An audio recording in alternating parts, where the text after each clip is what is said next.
Assalamualaikum warahmatullahi wabarakatuh. Perkenalkan, nama saya Rizal Fikri. Saya merupakan mahasiswa PPG dalam jabatan IPS Universitas Negeri Malang tahun 2022. Pada kesempatan ini, saya akan menceritakan tentang best practice atau praktik baik dengan metode STAR. Situasi, tantangan, aksi, represi, hasil, dan dampak. Keterkaitan dengan permasalahan yang terjadi di dalam proses pembelajaran. Pada saat ini, saya bertugas di UPT Satuan Pendidikan SMP 2 Madelaksmana. Berikut adalah pemaparan tentang metode STAR yang saya buat di dalam proses pembelajaran di SMP 2 Madelaksmana. Silakan menyaksikan. Best practice atau pengalaman baik yang telah dilakukan di SMP 2 Madelaksmana, yaitu kita dari yang pertama yaitu tentang situasi SMP 2 Madelaksmana, yaitu merupakan sekolah yang berada di Desa Bukit Kerikil, Kecamatan Madelaksmana, Kabupaten Bengkalis, Provinsi Riau. Memiliki sekitar 250 peserta didik dari kalangan yang sangat jauh berbeda, terdiri dari berbagai macam suku dan berbagai macam pekerjaan. Peserta didik setelah sepulang sekolah mencari pekerjaan yang bisa membantu orang tua dalam membantu mencari nafkah, seperti memanen hasil kebun sawit, mengutip rondolan sawit, memancing ikan, kerja bangunan, menggali pasir, mencetak paku, bahkan mengembala lembu. Dari latar belakang ini, sebagian peserta didik mengalami kesulitan dalam pembelajaran di sekolah karena sudah lelah bekerja. Dapat dilihat dari rendahnya KKM sebagian besar peserta didik, yaitu di bawah 65. Rendahnya hasil belajar peserta didik dipengaruhi beberapa faktor yaitu internal dan eksternal. Latar belakang peserta didik berbeda mengalami tingkat hasil belajar dan kegiatan pembelajaran di kelas yang kurang efektif seperti masih menggunakan pembelajaran konvensional, tidak menggunakan pembelajaran inovatif juga menjadi penyebab rendahnya nilai KKM peserta didik. Selain itu, guru juga sering menggunakan satu sumber belajar saja, yaitu buku paket. Padahal banyak sumber belajar yang bisa dipakai seperti video, audio, internet, majalah, modul, LKPD, dan lain sebagainya. Dari wilayah yang dibahas sebelumnya, cara yang paling mengatasi hasil belajar siswa yang rendah adalah menerapkan model pembelajaran inovatif, sehingga dapat memberikan pengalaman baru yang menarik dan menyenangkan bagi peserta didik. Misalnya dengan menggunakan model pembelajaran problem-based learning. Problem-based learning merupakan suatu model pembelajaran yang berbasis pada masalah dengan adanya upaya guru dalam mengaitkan permasalahan yang ada di kehidupan siswa dengan pembelajaran, sehingga membuat siswa mendapatkan kesempatan lebih baik dalam mengeksplorasi dan mengalami konsep IPS, menjadikan siswa lebih termotivasi dan bersemangat dalam belajar, menjadikan siswa yang aktif dalam mengekspresikan ide-ide dengan kata-kata dan penalaran, membuat siswa lebih lancar dalam mengomunikasikan temuan yang didapat, membuat siswa belajar aktif, serta membuat siswa memiliki sifat yang optimis, komitmen, dan inisiatif tinggi. Dengan begitu, diharapkan siswa akan mengalami peningkatan hasil belajar dalam proses pembelajaran. Kemudian, dari segi tantangan, dalam pembelajaran praktik ini ada beberapa tantangan yang saya dapatkan untuk mencapai tujuan yang diinginkan. Tantangan bisa datang dari penulis sendiri, dari peserta didik, sarana prasarana, dan lingkungan sekolah. Berikut tantangan yang saya dapatkan selama pembelajaran praktik berlangsung, yaitu pertama, pemilihan model pembelajaran. Model pembelajaran yang tepat dipilih berdasarkan kajian literatur dan wawancara dengan rekan sejawat, kepala sekolah, maupun pakar di bidangnya, dan juga sesuai dengan karakteristik materi yang diajarkan dan peserta didik lingkungan sekolah. Jadi, untuk meningkatkan hasil belajar peserta didik, saya memilih menggunakan model problem-based learning. Dikarenakan ini merupakan pertama kali bagi saya dan peserta didik dalam menggunakan model PBL dalam pembelajaran, terdapat beberapa kendala yang dialami. Kendala tersebut menjadi tantangan tersendiri bagi diri saya pribadi supaya menjadi guru yang lebih baik ke depannya. Yang kedua adalah pembuatan bahan ajar, LKPD, dan bahan tayang Prezi dan instrumen penilaian.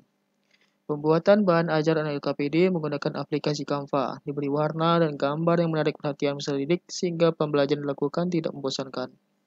Hanya saja, pembuatan bahan ajar dan aplikasi Canva ini membutuhkan koneksi internet yang bagus, sedangkan lingkungan saya merupakan desa yang terpelosok dari pusat kota, dan dulunya merupakan kawasan hutan lindung sehingga sumber daya listrik dan koneksi internet masih terasa sangat sulit, sesuai dengan keadaan cuaca, waktu penebangan pohon akasia, dan lain sebagainya.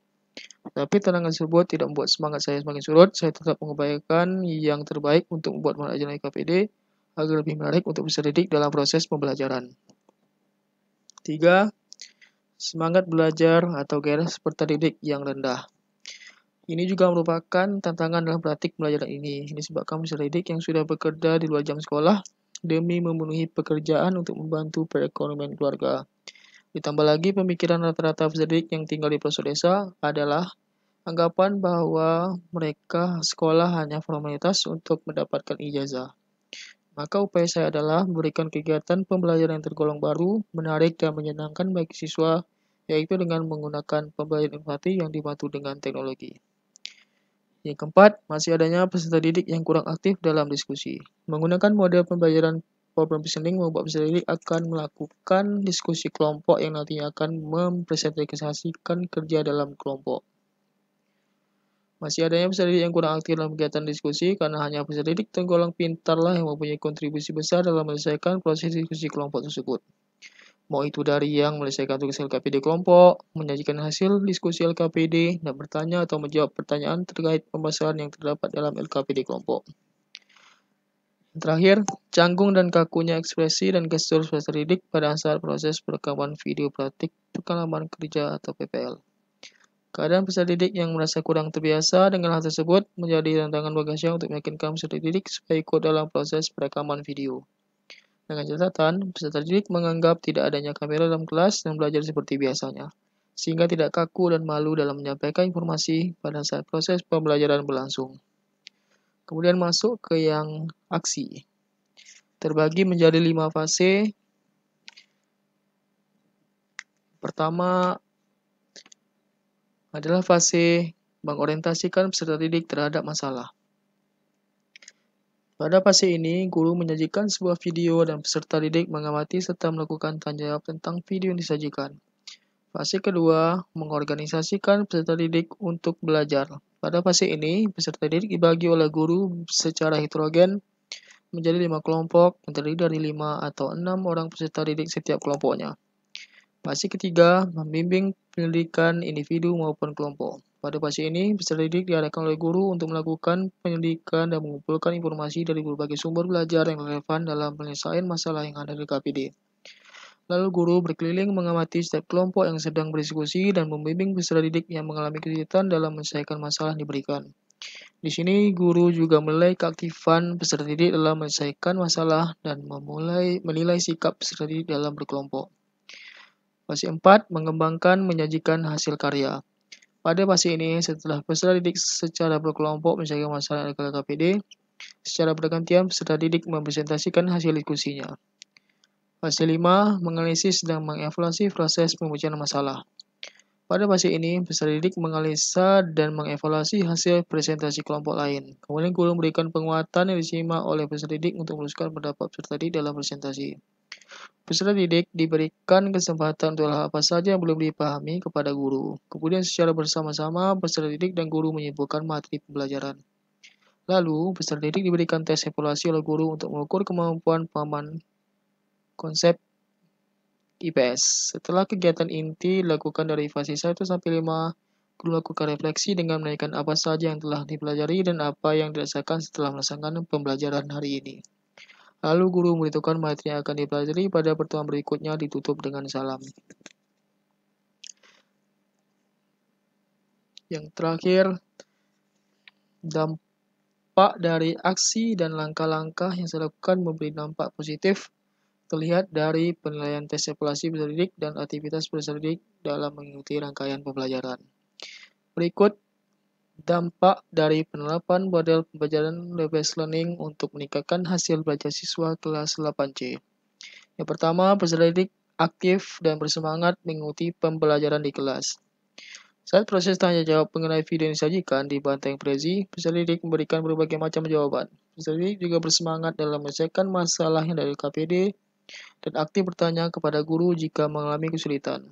Peserta didik juga berjadi dalam mempersiapkan hasil diskusinya. Yang kedua, peserta didik merasa senang mengikuti proses pembelajaran. Ini terlihat dari peserta didik yang menyimak dengan baik apa yang telah dijelaskan guru mengenai pembelajaran yang telah dilakukan.